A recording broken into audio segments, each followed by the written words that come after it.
Pensiya oluvchi pensioner fuqarolar diqqat qiling, hozirgina siz uchun ajoyib xushxabar aytildi. Assalomu alaykum hurmatli tomoshabin do'stlar, kanalimizga xush kelibsiz.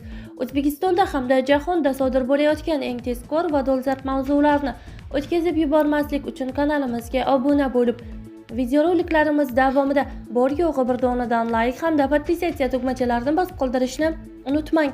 Pensiyaga chiqishdan oldin stajingizni tekshirish endi oson va navbatsiz. Pensiyagacha sizda nechta rasmiy ish staji borligini bilishni xohlaysizmi? Buni onlayn tarzda bor yo'g'i bir necha daqiqada bilishingiz mumkin. my.gov.uz saytiga kiring va ish haqi va mehnat staji haqida arxiv ma'lumotnomasi berish xizmatini tanlang. Yoki o'zingizning elektron mehnat daftarchangizni oching. U yerda barcha ish joylaringiz ko'rsatiladi. Barcha ma'lumotlar yagona baza orqali olinadi va aynan shu ma'lumotlar pensiya jamg'armasi tomonidan pensiya hisoblashda inobatga olinadi deyilgan xabarda.